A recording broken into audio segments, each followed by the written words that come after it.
Today here I welcome Pooja Bedi on this program. Pooja Bedi represents the uninhibited, personally and professionally, a strong-willed modern Indian woman who dons many hats. She's an award-winning relationship columnist.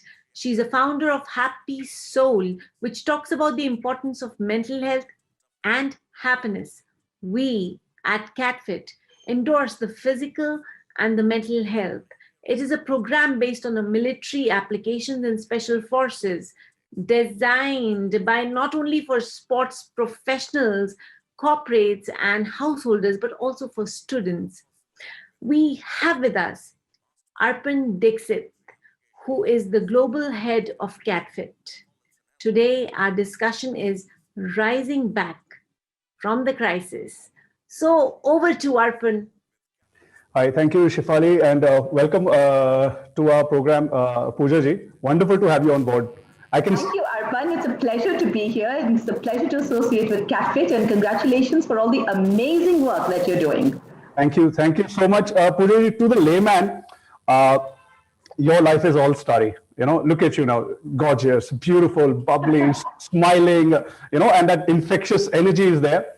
To the layman, that is all starry. But coming to our topic for the day, could you take us through one of your emotional and mental challenges that you have faced and how that drained you emotionally, one, and how you came out of that? Well, let's just say it's very easy to just look at an exterior, like say, for example, oh, film family or oh, glamorous, and and put a bracket around that and stereotype people into saying what an easy life.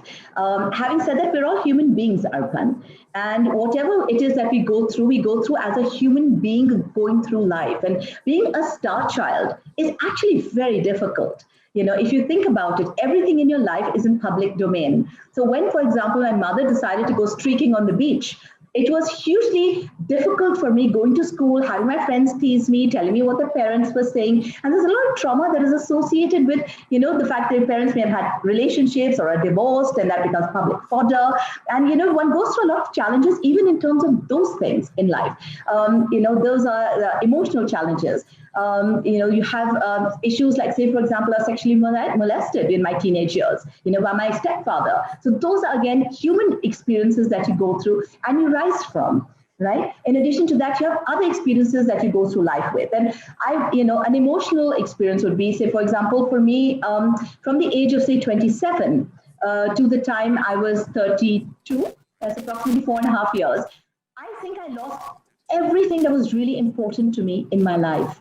I lost the man who raised me, Young. He was with me since I was 6 months old, and he passed away. My nanny passed away. My dog lovers know what it's like. My dog passed away. My mother died in a landslide. My brother died. He committed suicide. He was schizophrenic. My marriage broke up. I had 2 small children. And in addition to that, I was starting off life with no income once again. And I started writing literally 4,000 rupees a column for Midday, trying to get my life back together again.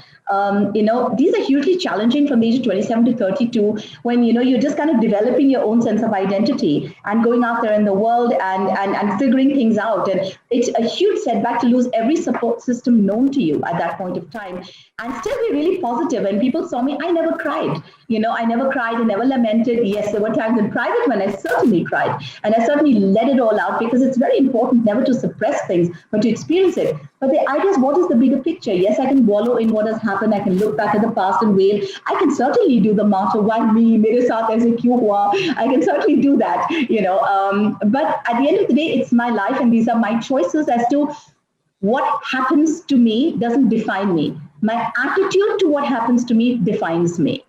It's not exclusive to me. Everybody will lose a parent. Everybody will go through a failed relationship. Everybody will go through professional challenges and sacrifices, ups and downs. It's called the journey of life.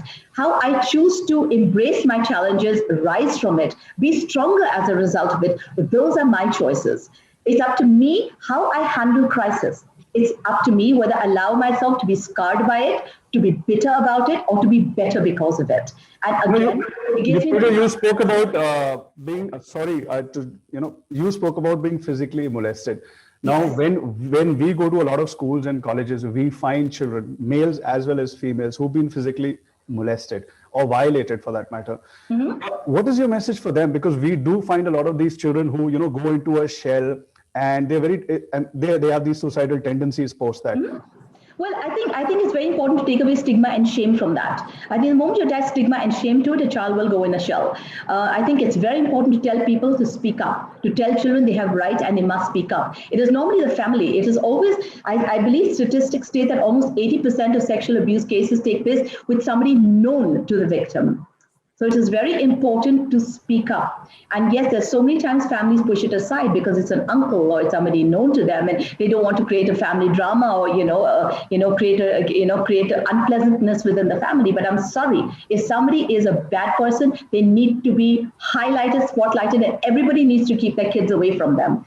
It's very important to turn around and make a statement. It's very important for mothers not to just accept the fact that child is a rapist and go stand up for him, but give him 2 tight slaps literally and turn around and say, how dare you ever violate the integrity and dignity of a woman.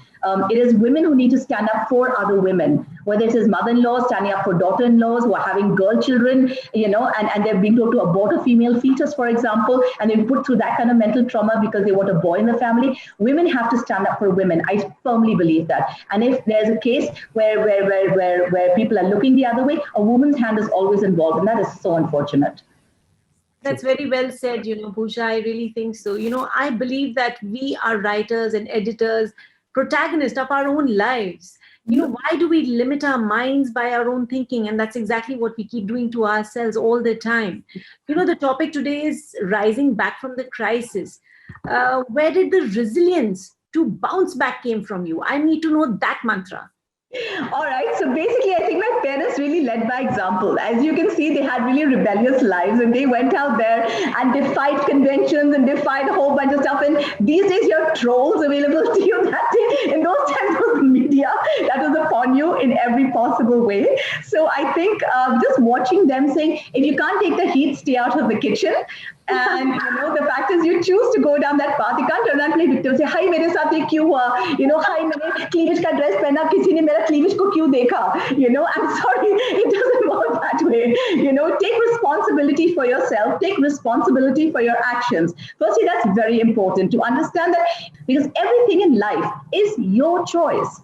Every single decision that surrounds you, from the person you marry, the kids you had, the food you eat, the home you possess, the sheets you put on it, the car you drive, these are all your choices. So you have better look at your life with a lot of gratitude and at yourself with a lot of appreciation. And if you've made bad choices, well, turn around and make some good choices, right? So I think resilience comes with also a sense of self-worth.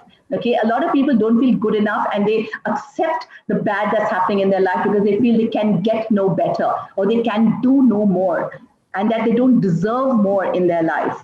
I think it's very important to develop self-worth. And these are things that must be inculcated from childhood. We're so used to telling people off, putting children down, be like so-and-so, be like that one, do better, strive for these marks, comparing them, and motivating them only for success, and always making them feel less, like they haven't done their best, or they're not well-rounded enough. And all sorts of pressures we put on our children. Right? Correct. So the important thing is we need to turn around and build their self-worth, not in an overconfident, bratty way, but to turn around and give them true inner self-worth, where they believe that when they put in their efforts and they put in their time and integrity, it will come of good use and it will generate value and great results. And no matter what, to push ahead. So I think these things are very important to me.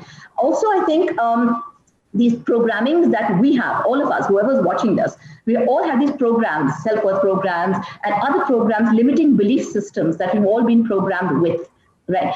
Break out of them. Whichever belief systems do not work for you, it's really important to let go of them. You don't have to hold on to it as a sense of identity. If it's not serving you, it doesn't belong in your life or space. And I think most importantly, gratitude. There's a lovely saying, I cried because I had no shoes till I saw a man who had no feet. Count your blessings. So So at every point that you feel victimized or that wrong is being done, turn around and also count your blessings. What good things are there in your life? When you fill your life with an equal amount of positivity, it gives you so much strength to go forward because you realize how many blessings you have around you, and you can face adversity even better at that point of time. The smallest little things you can thank the universe for, the fact that your parent is still alive, that you have friends, that you have money to have food on your table. There's so much you can be grateful. Even simple things like I have a mobile phone, I can communicate with others. I have a TV in case I'm bored. I have such great means of recreation. I mean, the stupidest things that we take for granted around us, emotional, material, mental, whatever it is, be grateful. And most importantly, I would say the one thing that will really take your head in life is passion. If you have passion for something, everything else becomes inconsequential. When you have a goal and you have a focus, you will go out there and do with your life what you want to do with your life. And whatever happens along the way will be like, okay, you too, let me deal with this. Oh, this also, okay, let me deal with this. And it comes, you kind of batch it up because you're focused on where you're going. Very, very well said, Pooja. If you're passionate about something, then the resilience and everything else will follow. Yeah. Now, coming back to your own life, because we are discussing, how to handle challenges through your life. So what is the highest and the lowest point of your life so far? When you're going through a crisis, it is the worst. Nothing was as bad as that. You can have 5 failed relationships, but when you're going through that 5th failed relationship, that breakup is the worst breakup. It was worse than any other breakup. When you're going through a financial loss, nothing else in life was as bad as that moment. So at that moment, everything is paramount and everything has its place. And when you look back in hindsight, you realize, my God, how scared I was at that point of time. And if only I could go back to that Pooja of 16 or go back to that Pooja of 20 or go back to that Pooja of 27 and give her a real big hug and say, listen, sweetheart, everything's going to be okay. You're going to come out of it stronger and you're going to give yourself a tight hug. And I really wish I could do that to all those Poojas along the way. So today, whenever I go through any form of crisis, I always think of the Pooja who's like 75 years old, coming today to the 50 and giving her a hug and saying, Pooja, everything's going to be fine.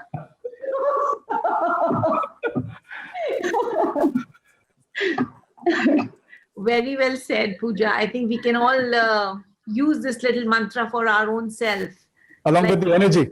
Along with all that energy. I agree with you. Thank you. Pooja, our team are psychologists at CatFit. They have conducted the big study for COVID, for the government of India on the impact of COVID-19 on the mental health. Because you are from the wellness field, what is your take on the importance of teaching about psychological and mental health in schools and colleges as well as workplaces?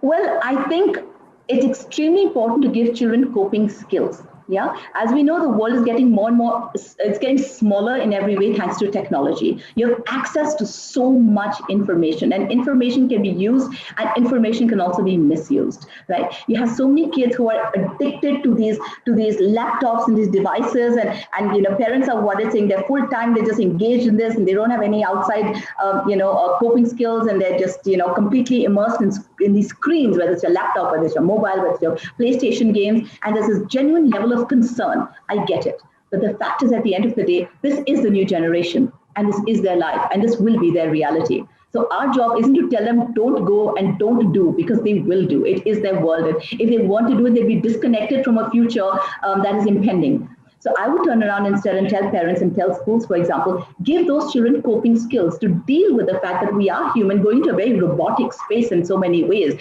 Where is your emotional quotient leading to your mental quotient? How do we strengthen that? So it's extremely important for us to turn around and give our children emotional skills, social skills, interpersonal skills, financial skills, teach them more, send them outdoors, create activities for them to do in nature, to how to heal, how to be better human beings, how to not just shut off and be in chill and go back to your games, but how to handle crisis, how to speak up, how to develop personality, how to develop body language. These things are very, very important. I mean, you could have a child going into, who's used to being insular, going to a meeting and saying, hello, I have a project and this is my discovery And I think it's a very good one. Or you can have a child walk in there and say, hello, it's really nice to meet you. My name is so-and-so, and I have a fantastic project. I've been working on this for such a long time. I'm so excited to share my discovery with you. Big difference. Very, very well put. Pooja, in fact, we are into something similar at CatFit, wherein we teach children at the grassroots resilience and how to cope with adversity and all the things that you've said. So we have these special forces and NSG commandos and officers who go from corporates to corporate schools, colleges, and universities. What is your closest experience with defense personnel? With defense personnel? Couple that immediately come to mind. One was that I was in a military boarding school. Okay, so that took a lot of mental toughness. It was the Lawrence School Sonar, and there were 100 girls in a dormitory, bed locker, wake up 6 a.m. with the rouser. There were 3 baths a week. 2 of those baths are body baths, 3 minutes each, and one was a permissible 5-minute head bath, and curtains were drawn, and get out, baby, time is up. We had food that was called salties and doggies. I can relate to that. It was a military boarding school with cannons. We were training in guns. You had, we had to march in squads, for chapel service. So it was, you were all the time surrounded by kids from armed forces because the school was catering to that entire demographic as well on a large scale. And secondly, of course, would be my fiance's father, who's Captain Saurabh, a Jamshed contractor, who was the captain of the Indian Navy, and Arjuna awardee and first Olympian in yachting. And the kind of stories he shared with me about the Navy and how incredible his journey was with the armed forces, and that was really heartening. And also how the armed forces take care of their own, and the respect and the courage and the caring within their circles. It's really, really phenomenal. I can relate to that, Pooja. I'm from your rival school, Sherwood. My dad went. I realized that all changes, whatever it is in life, all changes are tough in the beginning, messy in the middle, and gorgeous in the end, because success stories is all we want to hear all the time. Let's not forget, unless you're uncomfortable, there is no real change. Nothing grows in a comfort zone. So when people come out, that is the beauty of it. Because you are in this Shefali, isn't that how we get our strength? We never say we grew stronger because of our good times. We always say we developed our inner strength and toughness because we came out of our tough times. And that taught us about us. So I always say, so many times people are like, so-and-so is being bad to me, my in-laws are being bad to me, etc., etc. I'm like, something, your greatest tormentor is your greatest teacher. Because your greatest tormentor is teaching you so much about you. Somebody that you despise with all your heart is a hero for someone else. And as a best friend to someone else. So the person isn't bad. Your equation with the person is bad. And you need to figure out what is it between the two of you that has gone wrong, and what is it that's dysfunctional about you and this person, which part of you believes in that dysfunction, perpetuates it. And it's really important for us as individuals to turn around and take responsibility for every relationship, good and bad, and to thank those people who sometimes need to come into our lives, if I have been scripted to come into our lives cosmically, to teach us certain hard truths, which make us the people that we are today. And I think when you look at it like that, everything is a positive. You almost look at every tormentor and say, thank you for teaching me the lesson. And they look at you, Yes, I agree with you completely. Sometime back we were talking about skills, and to me, what came to my mind was life skills. Life skills are most important, what you need today, more than any other skill. In fact, if you ask me, I think that's the basic thing we should teach our children, irrespective whether one is a boy or a girl. This is what we really need to focus on. What are the skills that you believe, Pooja, should be a part of the work culture in corporates and students' life? I think what is really important is to teach everybody the importance of holistic wellness. Unfortunately, wellness is seen only as physical wellness. And nowadays, thanks to a lot of forums like this, mental wellness has come into the picture as well. However, there's also emotional wellness, spiritual wellness, sexual wellness, financial wellness, social wellness, all these different forms of wellness, which are intrinsic to our proper functioning. And if even one of these is out of balance, a large part of us is dysfunctional. And I think it's very, very important for us to, in any, whether it's schools, whether it's colleges, or whether it's the workplace, to introduce the concept at every point of holistic wellness first. Secondly is self-worth. To teach people to stand up for themselves, not to take nonsense, not to be bullied, to have the strength of purpose and also integrity. I think it's extremely important to always emphasize integrity. In my organization, I tell everybody it's okay to make a mistake. It's not okay to lie about it. Correct. If you make a mistake and I find out, I'll be upset because you didn't tell me. But at the same time, if you confess and you tell me, I'll be really happy about it. But if you lie about it, you're in deep trouble, because I don't want those value systems reflected in my company. And I think that's extremely important. I think also, in terms of when you talk about coping skills, I think also to have, certain forums in place about, I think, between the sexes, how to actually interact and live and work with the opposite sex. I think you need to have that at school level, at college level, and also in the workplace. I think you need education regarding that, because there's so many myths surrounding it. There's so many, issues surrounding it. There are so many mental phobias and fears surrounding it. People are scared to work with women in the workplace now because they feel that, somebody slap a lawsuit on them and, accuse them of sexual harassment and try to get them out of their job so they can take their place, misuse the law, so to speak, So I think, and they just don't want to be around, they don't want to chance it because their reputations could be at stake. And all this is leading to a very unhealthy environment in the workplace. I think it's very important to educate people on how to use the law, how to not misuse the law, and how to interact with the opposite sex with utmost respect, be it in schools, colleges, or the workplace.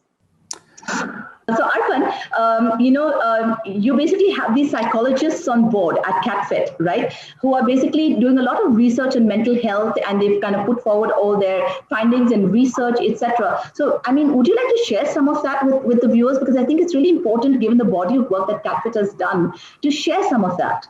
Right, Pooja. So last year, 2020, we are all aware that COVID-19 happened.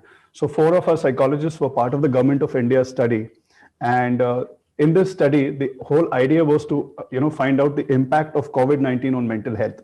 And this will give everyone a good idea of what a crisis does to a person's mind, mental, psychological, and as well as emotional health. So six fields were undertaken: teachers and parents, doctors, policemen, and all the corona warriors, to identify what was happening inside the brain of these people. It was a very extensive study. 6 books have been published in the field by the Government of India. And this is wonderful. Right. So this is for posterity. Now, on the basis of this, what we were already, for the last 4 years, we were already in the field. Now, on the basis of this study, we can go back, when we go back to the corporates or schools and colleges and universities, now we will be in a perfect position to find out what kind of depression levels people have, or stress or anxiety or emotional issues, or what levels of resilience they had, how to ensure that they have better coping with adversity skills. So these are some of the things now through this study we managed to bring out, and this is what we will be now passing over to the people once these restrictions are slightly less. Shefali, you sort of have kind of woven storytelling dimensions into mental health and addressing these issues. How did all of that come about? And how relevant has it been, and how successful has it been? Pooja, it's pretty. Initially, when I started, there were not many takers to this. But now I realize people are opening their minds to it, because one story can change many lives. And these stories, it's not community based, or these travel. They travel from one country to the other. We're all learning from each other. And when I talk about strength, and when we just say strength, it's different. But when you have a story attached to it, it's different. When I have stories regarding, self-worth, and when I tell people about it, when I talk about illnesses, and then when I talk about breaking the mental shackles, I have stories to do with it.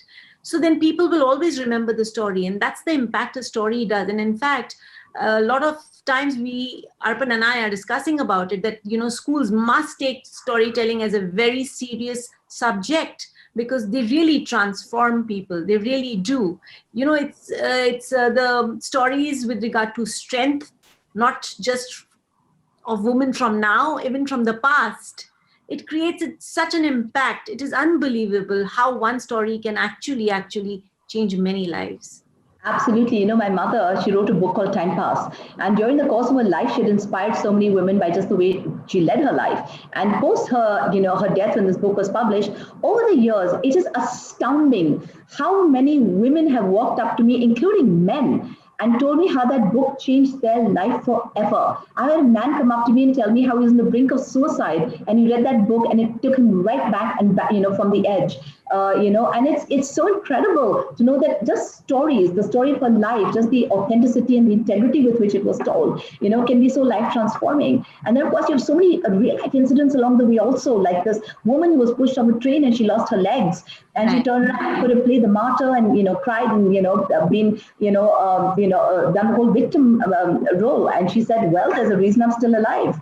And she said, I'm going to climb Mount Everest. And, she's double amputee. And that's what she did. She went and climbed Mount Everest. So it's all about your mind and how strong your mind is. Because as I said, Martina Navratilova always said the game of life is played in the 6 inches between your ears. It's all happening up here. And how strong you are up here depends on you. How you want to program yourself, reprogram yourself, deprogram yourself is all up to you. You have all the tools available. You have incredible psychologists, incredible teams, and you have the entire internet to research how to do that, how to go about changing, aspects of yourself and getting that mental strength that you so require and need to have this most amazing life that you deserve.